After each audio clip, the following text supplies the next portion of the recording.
Ndabasuhuje mu izina rya Yesu Kristo. Muri uyu mugoroba nishimiye kongera kandi kugaruka kugira ngo tubagezeho inyigisho zacu kuri ecumenism. Uyu munsi wa none turavuga kuri interfaith cyangwa se kuza myizerere cyangwa se mpuzamadini. Twongere tuvuge na mpuzamatorero kuko hari ibyo abantu bitiranya. Interfaith, inzego zihuza imyizerere, ni guhuza amadini. Icyo bita idini kiratandukanye n'itorero. Idini ni itsinda ry'abantu benshi rifite ibyo bizera kandi n'inzira yabo ibahuza n'Imana yabo uko itandukanye n'iy'abandi. Bitandukanye n'itorero rya Kristo aribo bizera bakijijwe kandi bababwamo n'Umwuka Wera. Bigatandukana kandi na denomination. Denomination ni itorero rya Gikristo cyangwa se amatsinda y'itorero ya Gikristo afite imyizerere yabo yanditse ibayobora, bafite izina ryabo, bafite n'imyizerere yabo yanditse ariko bizera Kristo. Twabivuzeho cyane ibyo ku bijanye n'ukuntu ayo matorero afite imyizerere itandukanye bakorana n'abandi, ariko uyu munsi nshaka kuvuga kuri mpuzamadini cyangwa se mpuza myizerere.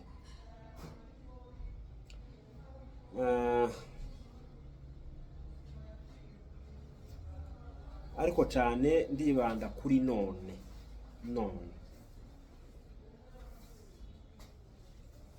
Uyu munsi amadini azwi hariho ubukristo muri rusange, harimo itorero rya Gatolika, Abangirikani, Methodiste n'abandi bose bizera Yesu Kristo. Mu buryo bumwe babita idini, nubwo ubukristo atari idini. Gusa ubwiye mu buryo bwimbitse idini ni Gatolika, ariko abandi bakristo bose ntabwo ari idini mu buryo babisobanura ubwabo, ariko nabo ni inzira yabo ibaganisha ku Mana cyangwa se bahuza n'Imana yabo. Rero ufashe ubukristo, Ubuyisilamu, Abayahudi, Abahindu, Ababudiste n'abandi bizera amadini ya gakondo, abo bose iyo bagize ihuriro ryabo baba ihuriro ry'imyizerere itandukanye. Bakunda guhura, ibyo bahura cyane bavuga, ijambo rya mbere bavuga ku mahoro, peace, bakavuga indangagaciro, le valeur morale, bakavuga ubufatanye. Nubwo ibyo bavuga byinshi bidashingiye ku Mana cyangwa se bitari ibyubaha Imana, bidakomoka ku Mana, tumenye ko abakristo ari umwihariko. Hari ibyiza iyo bidakomotse kuri Kristo, iyo bidakomotse ku musaraba, iyo bidakomotse mu byo twizera, biba byahindutse idini. Reka tuvuge rero inyungu zimwe za mpuzamadini, ayo madini makuru. Ijambo rya mbere, bakemura amakimbirane, bagakemura ubushamirane, hakaza amahoro. Uko mu mateka y'itorero hagiye habaho gushamirana ndetse n'intambara z'umubiri n'izo kwicana zishingiye ku bayisilamu n'abarokore, ndetse n'ubu nyine ziracahari. Ariko iyo mpuzamadini ishigikira amahoro, ikazamura amahoro, ikarwanya amakimbirane. Icyo gihe urwango ruvaho, gukekana, intambara.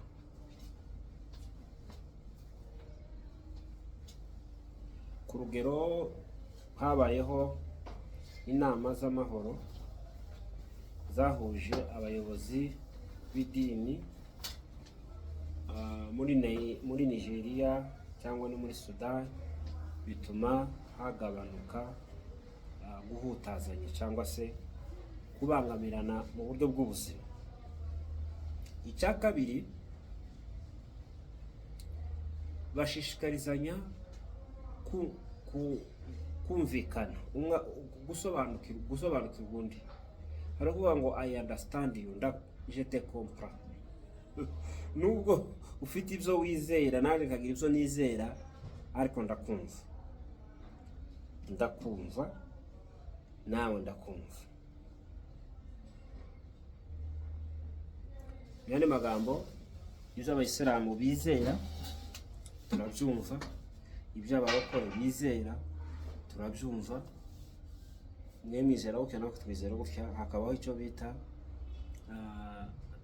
comprehension mutuelle. Hakabaho kugabanuka kw'amaprejije. Hari umuntu ubona umuyisilamu ati dore umuntu uje kuzimu, dore umuntu ukorana n'amajini, dore umuntu abandi nabo ati dore wa muntu uramye umuntu, uramye mwene Mariya, uramye umuhanuzi, ntaramye Imana ariko baramye ibigirwamana. Ibyo rero gucanirana imanza zidafite icyo zishingiyeho no gusuzugurana biragabanuka. Ibyo byose twarabivuze, ariko noneho mu buryo bw'umwihariko uyu munsi ko turavuga mpuzamadini ya none, kuri none. Ikindi habaho imikoranire ishishikariza abantu kwita ku kiremwamuntu no ku bibazo byugarije abantu, kuko twabivuze, ubukene, indwara n'akarengane. Barashobora kubaka ibitaro bose hamwe, barashobora kubakira impunzi, barashobora kurinda no gusigasira uburenganzira bwa muntu. Ikindi hakabaho cya kane, hakabaho kurinda ubwisanzure cyangwa ubwigenge bw'idini. Iyo bahuye baba bavuga ngo mureke buri dini ryose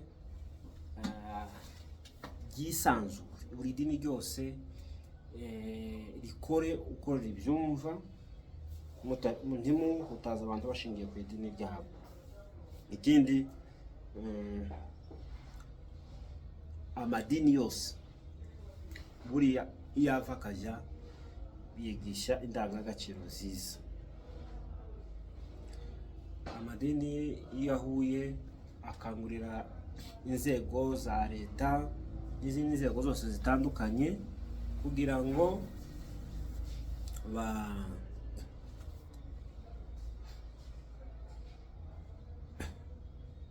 bagire amahame ashingiye ku ndangagaciro nziza, ubunyangamugayo, imbabazi, ubutabera, nubwo atari byo shingiro ry'ubukristo. Ikindi cyiza ni muri mpuzamadini, iyo wegeranye n'umuntu mudahuje idini, uramwumva nawe akakumva, ukamubwira kwizera kwawe, nawe akakubwira kwizera kwe. Muri kurya kumubwira kwizera kwe haba harimo uburyo bwo kumuhamiriza, bwo kumubwiriza ubutumwa. Ni platform, ni agatuti ko kubwiriza ubutumwa. Iyo ku rugero abayisilamu bavuze ibyo bizera, namwe abakristo mukavuga ibyo mwizera, muhuriza hamwe hakavamo icyo twakwita ko ari kuvuga ubutumwa, kuko ijambo ry'Imana iyo ribwiwe ni ryonyine ririhagije kugira ngo rigire icyo rikora mu buzima bw'umuntu. Ikindi twababwira, kuko muri abayobozi b'amatorero, nanone ko kwihuza kurimo ingaruka, kurimo danger, harimo ibindi bintu biteye ubwoba muri mpuzamadini, mu nzego mpuzamadini. Ijambo rya mbere twagiye tubisubiramo. Uyu munsi wa none abantu benshi banduza ukuri. Burya Bibiliya ivuga ngo Daniyeli yanze kwiyandurisha ibiryo bya terekere. Hariho gahunda nyinshi zituma zo guhuza mu madini, zituma abarokore bavuga ngo twese turamya Imana, twese tituramya Imana. We don't worship the same God. Ntabwo turamya Imana. Imana ya Ibrahimu na Isaka na Yakobo, aho itandukaniye n'izindi mana nuko iyo mana ari Imana iri personal. Imana yabaye umuntu, Imana ifite umuntu, Imana ushobora kugirana isano nayo hatariho ikindi kintu hagati yawe nayo. Rero Bibiliya iravuga ngo hariho inzira imwe, hariho agakiza kamwe, hariho ijuru rimwe, hariho Imana imwe, harimo nuko hari izina rimwe. Usomye Yohana 14 no kuri 6 ugasoma n'ibyakozwe n'intumwa igice cya 4:12 haravuga ngo nta rindi zina. Ubwo rero Bibiliya ntiyavuga ngo natwe tuvuge. Rero mu guhuza amadini hari igihe abantu bisanga mu mutego wo kuvuga ngo njyewe mfite uburyo bwanjye, nanjye mfite uburyo bwanjye, buri muntu wese akavuga ngo mfite uburyo bwe, mfite uburyo bwanjye bwo kuma. Uburyo bwawe wakuye wahanze. Imana niyo ihishura uburyo, igahishura ukuri, igahishura ubugingo. Kibishingiye ku marangamutima ni ku myumvire. Rero hari igihe mpuzamadini iba imbarutso yo kwigisha ko Yesu atari we nzira yonyine. Icya kabiri, habaho ubumwe bw'ibinyoma. Bashishikariza ubumwe bushingiye ku binyoma. Bashaka ukuri kutarimo, bashaka ubumwe butarimo ukuri. They seek unity without truth. Hari abantu bashobora kuvuga ngo turi bamwe gusa ariko badashingiye ku kuri. Ukuri ni ubumwe buri bw'amarangamutima, ni ubumwe bw'imibanire isanzwe, ni ubumwe bwa politiki, bakirengagiza itandukaniro ry'inyigisho z'ukuri. Bibiliya iravuga ngo ntimuhwanye. Rero umuntu mwabana, mwagendana, mwasabana, ariko mu ntego yo kumuhindura, mu ntego yo kumuhamiriza, atari intego gusa yo gupfa kubana n'ukwaye. Yego abakristo bakagombye kugira iyo ntego yo kubana n'abantu, ariko mu nzira yo kubahindura. Abakorinto ba kabiri igice cya 6:14-17. Ikindi, hari igihe iyo abantu bamaze kuvuga ngo turi umwe, twese ni inzira n'imwe, bimara intege ivugabutumwa. Iyo abakristo babwirwe ngo imyizerere yose ni imwe, iraresha. All faiths are equal. Toutes les foi, imyizerere yose sont égales. Ubwo rero ivugabutumwa rimaze iki? Batakaza passion, urukundo n'umwete wo kuvuga ubutumwa kubazimiye, kandi ari naryo bwiriza rikuru Yesu yasigiye abantu.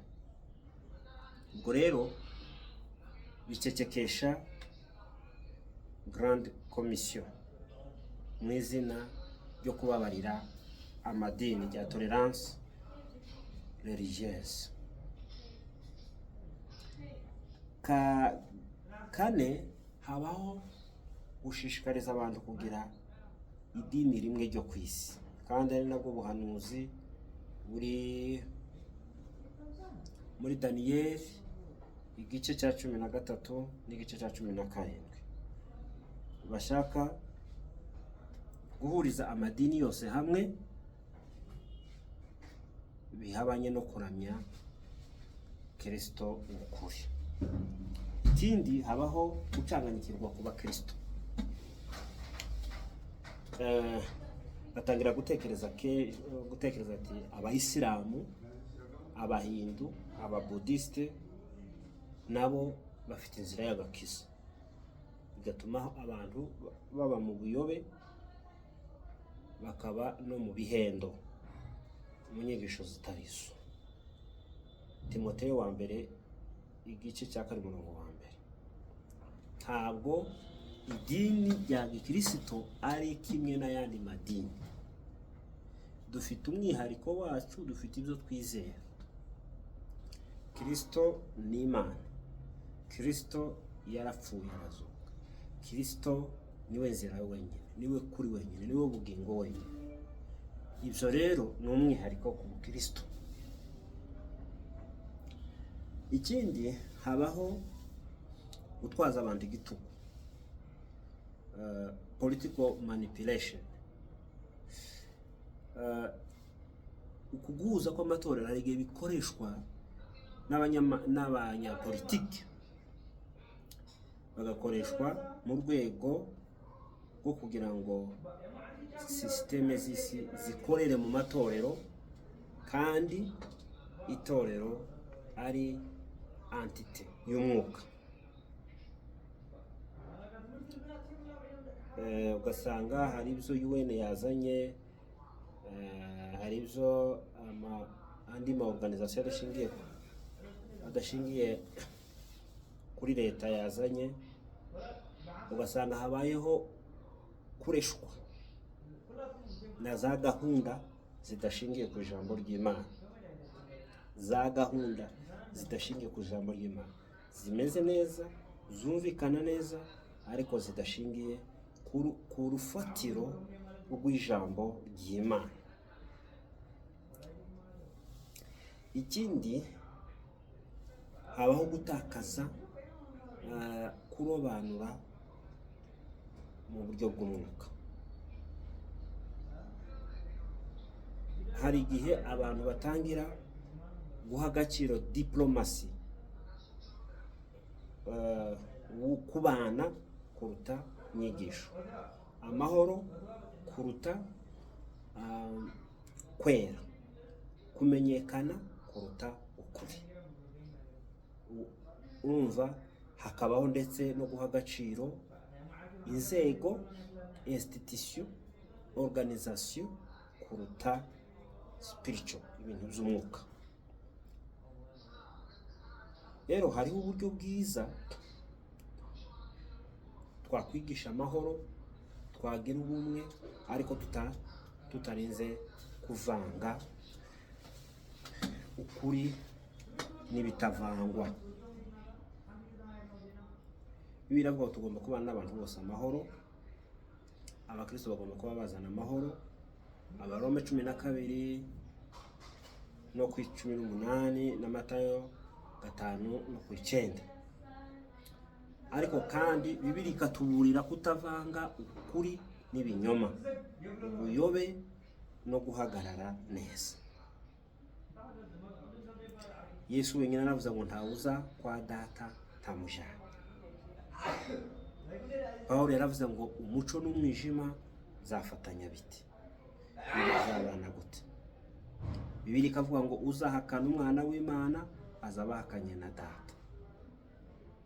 Nubwo abakristo bashishikariza abantu amahoro no kuganira, ubugwaneza, kugira neza, ntibagomba kuvanga ukuri kwa Kristo ngo bashakishe amahoro y'ubwumvikane gusa busanzwe budashingiye ku ijambo ry'Imana.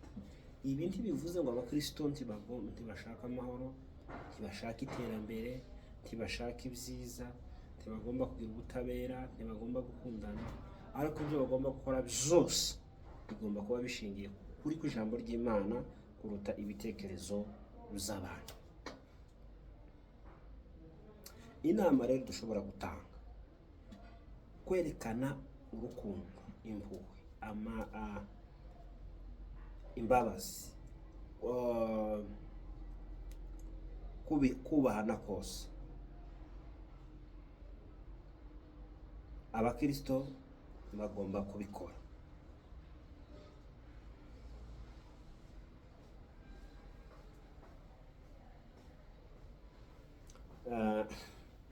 Ariko tutirengagije ibyo tugomba gukora byose, tugomba kwirengagiza ubudasa, uniqueness of Christ, yuko Kristo adasanzwe.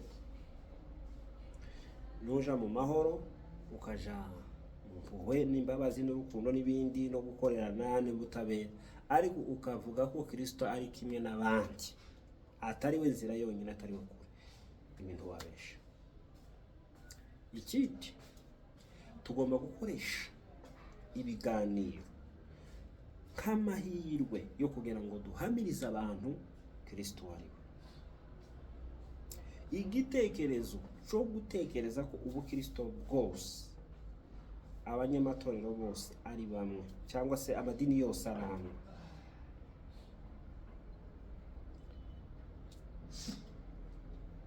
ntabwo ari byo.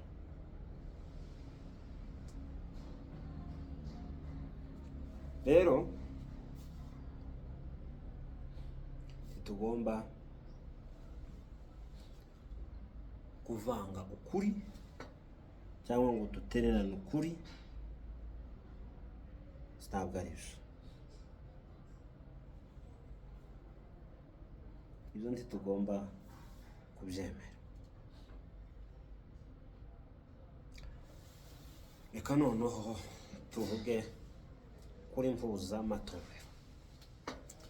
Aha rero tuvuye mu madini tugiye mu matorero, fellowship z'amatorero.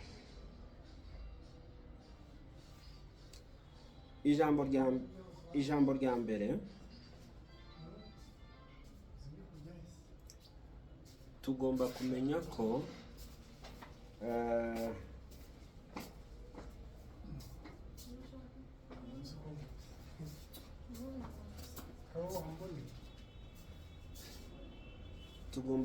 ko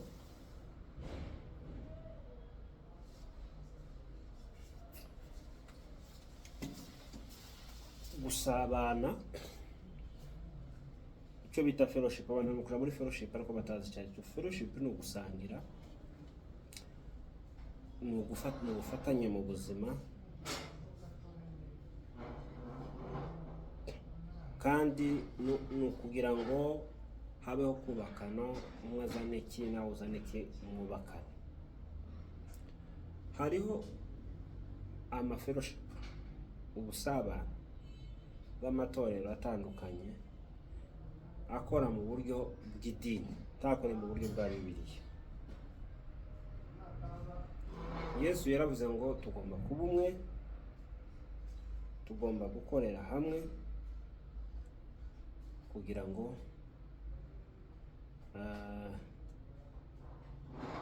twubake ubwami bw'Imana.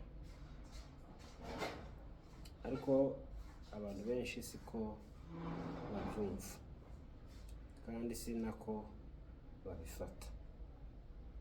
Ariko turagira ngo twigishe uyu munsi wa none fellowship mu buryo bwiza,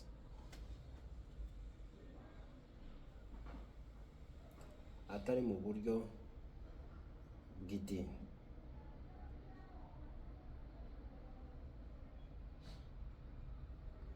Reka mbanze mvuge aya majambo: kuki abakristo bagomba guhurira hamwe.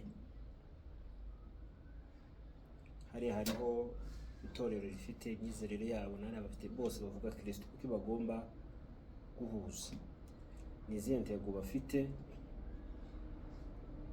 kubera iki bagomba gukorera hamwe.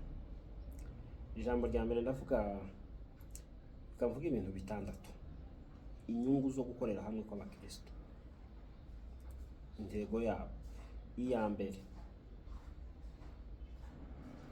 ni ukugira ngo bapromotinge ubumwe bw'abizera, ni ukugira ngo bashishikarize abizera bose baje hamwe.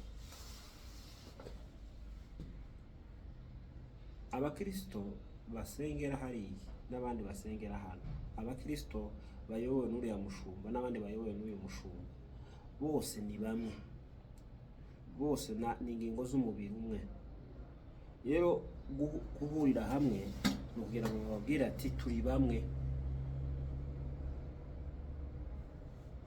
kugira ngo abantu bataja kuvuga ngo turi matsinda yo gushakisha izindi nyungu, ahubwo turi umwe.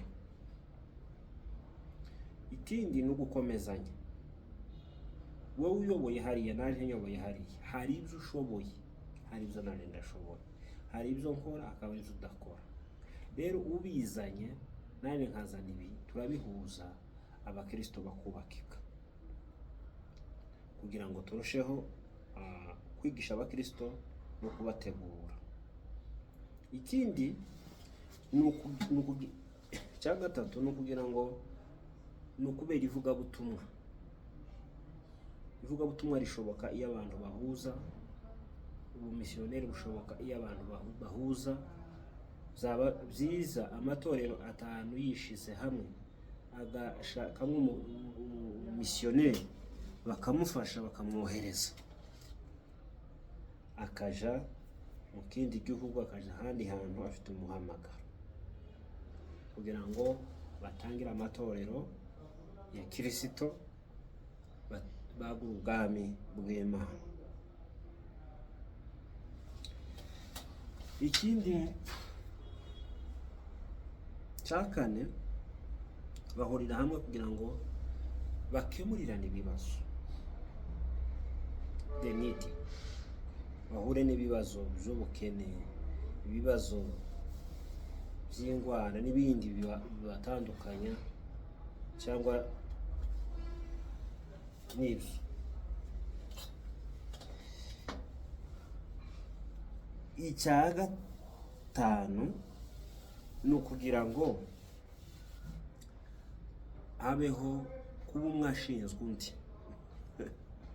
Buri mupasiteri wese yakagombye kumva ko ashinzwe umugenzi we uri mu rindi torero. Accountability na gahunda, ibyo urimo ni ibiki, tugomba kwitwara gutya twese turi abakozi b'Imana.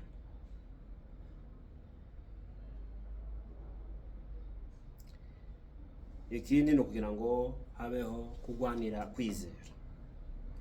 Rero havamo inyungu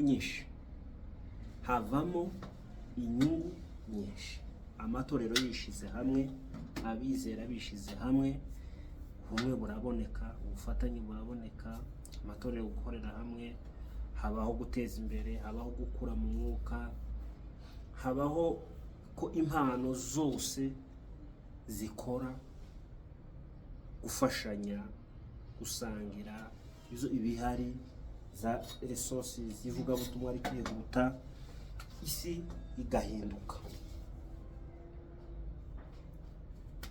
igakorwaho, abantu bakamenya ko abantu ari abana b'Imana. Ariko ikibabaje, intege nke ziba muri za fellowship z'amatorero ya none, bareka gushingira ubumwe bwabo n'ubusabane bwabo ku ijambo ry'Imana, bagashingira ku nzego. Ninde uba muyobozi, ninde uba sekereteri, ninde uba iki, nawe urabiki, naje ndabiki, akaba ari byo baheramo, hakabaho gucikamo kandi bahuje, bagatangira ibibazo by'amafaranga, ibibazo bijyanye na politike, kutigisha inyigisho nzima n'ibindi. Ni ukuvuga ngo ibibaho ni kontrere y'abijya byose byiza twavuze biba muri fellowship. Hagomba kuba urukundo nyakuri, hakabaho ubumwe bushingiye ku kuri, hakabaho ko Kristo ari we huriro, bakubaka ubusabane ku ijambo, bagakora ubumwe nyakuri bushingiye ku rukundo, ndetse bagashishikarizanya gukora icyo Kristo yabasigiye gukora. Byose bakabikora bishingikirije ku Mwuka Wera, bayoborwa n'Umwuka Wera. Nta kuvuga ngo twe twizera ibi, namwe nanjye nizera ibi, mwebwe ibyanyu ni ibi, twebwe ibyacu si ibi, twe ntitugendera kuri ibi, mwe mugendera kuri ibi. Ibyo byose ntabwo aba ari byo.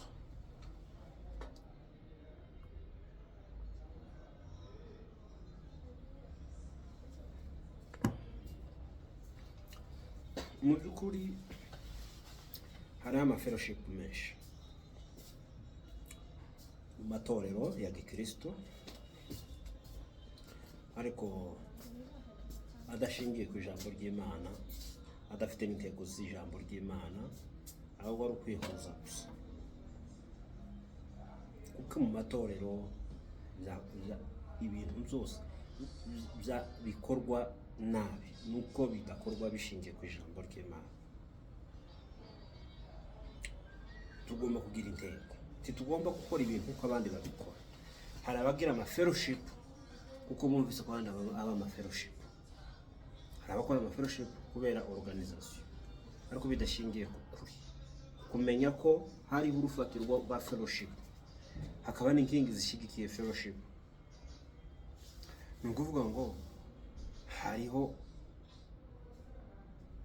kavuge gusa nibura ahubwo urufatiro rwa fellowship. Ijambo rya mbere ni Kristo, ibyo twarabivuze, ni agakiza, ni itorero rimwe, ni umwuka umwe, ni ubwami bw'Imana, ni ivugabutumwa, ni ukurwanira hamwe, ni ukurwanira kwizera. Ibyo rero byakagombye kudutera ishaka ryo kuba umwe, byakagombye gutera abapasiteri ishaka ryo guharanira umwe. Nta kurebana y'ingwe, nta kwibana abakristo, nta bugambanyi, nta kuvuga ngo hariya ntukajeyo. Agakiza, tekereza, agakiza ni kamwe, ijuru ni rimwe, umukiza ni umwe, Imana ni imwe. Nta muntu n'umwe witirirwa agakiza, nta muntu n'umwe witirirwa ijuru, nta muntu n'umwe witirirwa itorero, nta muntu n'umwe witirirwa umwuka, nta na kimwe twitirirwa, byose ni iby'Imana. Kandi iyo turimo dukora, tuvuga ko dukorera Imana, tuvuga ko twahamagawe n'Imana, turi mu bwami bw'Imana, turi mu nyungu z'ubwami bw'Imana, n'abandi nibyo baba bakora. Rero ubumwe za fellowship z'amatorero zigomba guharanira maturité, gukura. Abakristo badakuze n'abapastori badakuze n'abayobozi badakuze, ikintu cya mbere kibaranga ni urusaku, ni ukurwana, ni competition. Kandi Paul yaravuze ngo yashizeho urufatiro nk'umwubakisha w'umuhanga, aho umuntu wese yakubaka. Iwe yarateye, yarahinze, undi nawe arabiba, undi arabagara, bose ni abakozi b'umurimo w'Imana. Nubwo dufite amatorero abantu benshi basigaye bitirira abantu ariko ibyo ntibifite ibyanditswe. Ikosa nyamukuru itorero rya none rifite ni ukutigishwa, n'abigishwa bakigishwa iby'idini n'iby'imigenzo, ariko ntibigishwe ukuri kw'ijambo ry'Imana.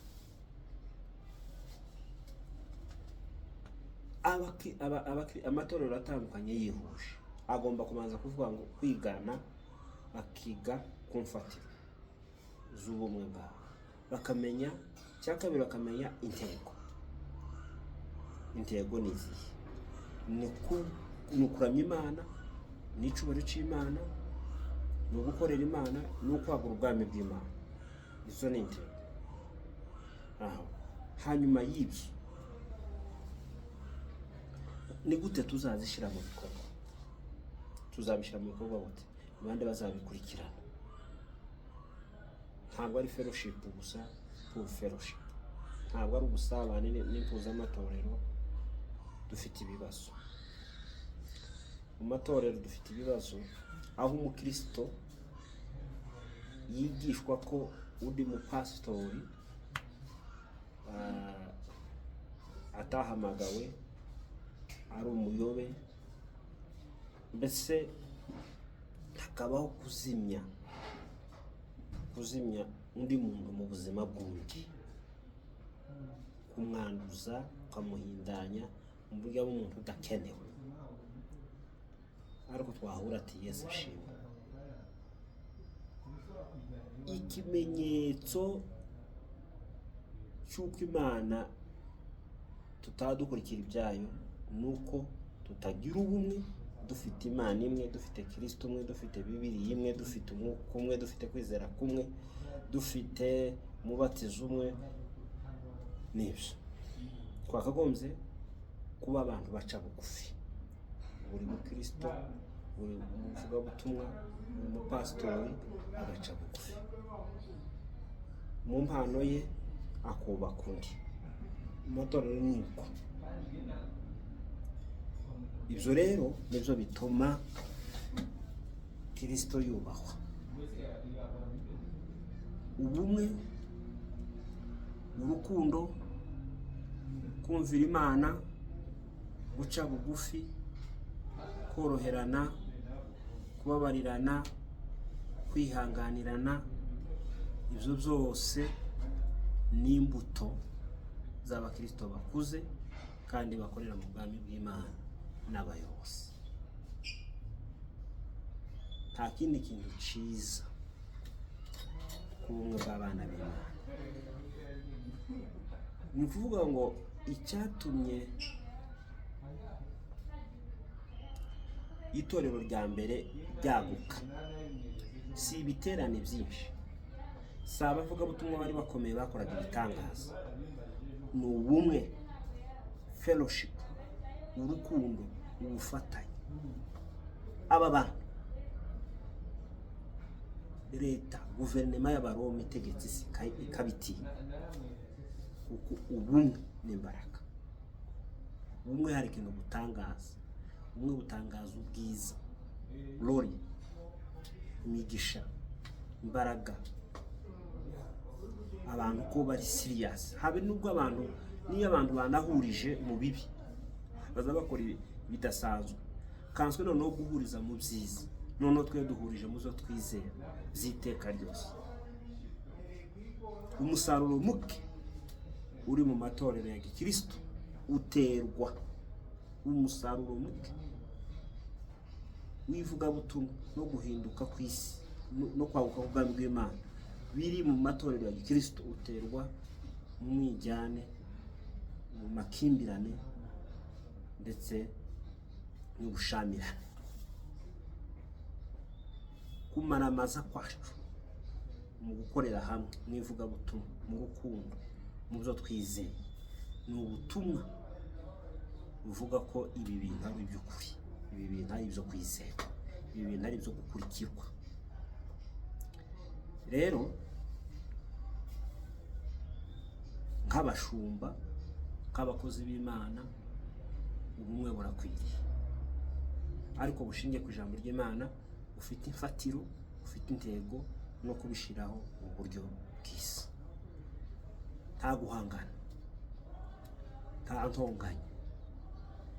Si umurima w'umuntu, si proje y'umuntu, si amashuri y'umuntu, si urugo rw'umuntu, ni umurima w'Imana, ni ubwami bw'Imana, ni kubw'icubahiro c'Imana. Ibyo rero bibayeho, Bibiliya iravuga ngo dorere erega ni byiza ko abavandimwe, turi abavandimwe muri Kristo Yesu, baturana bahuje, bimeze nk'amavuta. Ni ukuvuga ngo nta muntu ugomba gukorera Imana mu kwirema ibice, bimeze nk'amavuta y'igiciro cyinshi yasutswe ku mutwe wa Aroni. Ayo mavuta yasutswe ku mutwe wa Aroni kubera gukora umurimo w'Imana, serivisi y'umurimo w'Imana. Rero gusigwa nyako, dusigirwa umurimo w'Imana, nuko tubaza kuba umwe nk'amatorero yizera ijambo ry'Imana ashingiye kuri Kristo. Bimeze nk'amavuta y'igiciro yasutswe ku mutwe wa Aroni. Bivuga ngo no unity no service. Niba udafite imitekerereze y'ubumwe, yo kunga ubumwe bw'abana b'Imana no gukorera hamwe, ntiwemerewe no gukorera Imana. Abirema ibice ntibemerewe no gukorera Imana, ntibyemewe, sibyo, Imana ntiyabiduhamagariye. Yasukwe ku mutwe wa Aroni agatembera no ku myenda ye ndetse no ku misozo y'imyenda ye. Bivuga ngo aho niho Uwiteka yategekeye imigisha y'abana b'Imana iza, ari imigisha twahawe mu gakiza, hakaba n'imigisha duhabwa kubera ubumwe, kuba duhuje turi hamwe, hakaba n'imigisha dukumira kubera kuko tutari hamwe. Rero ubumwe ntibwashoboka hatabaye guca bugufi, ubumwe ntibwashoboka hatabaye kugwa neza, kugira neza, urukundo, amahoro, kuyoborwa n'Umwuka. Ibyo nibyo twahamagariwe. Hirya no hino hari amafellowship ariko y'izina, adashingiye ku ijambo ry'Imana, adashingiye ku kuri. Tugaruke, dusabane, tugire ubumwe ariko bushingiye ku ijambo ry'Imana. Niwo muhamagaro twahamagariwe, kandi nyuma ya byose, nyuma yo kwizera tuzahurizamo kugeza ubwo tuzagira ubumwe bwo kwizera. Ni ukuvuga ngo nyuma ya byose ubumwe buzasohora, ko tugomba kuba umwe kandi tuganisha ku bumwe. Ubumwe gusa si uko twabushikaho none gusa, tugomba no kubugira intego. Imana ibagirire neza, Imana ibahe umugisha, tubifurije amahoro y'Imana.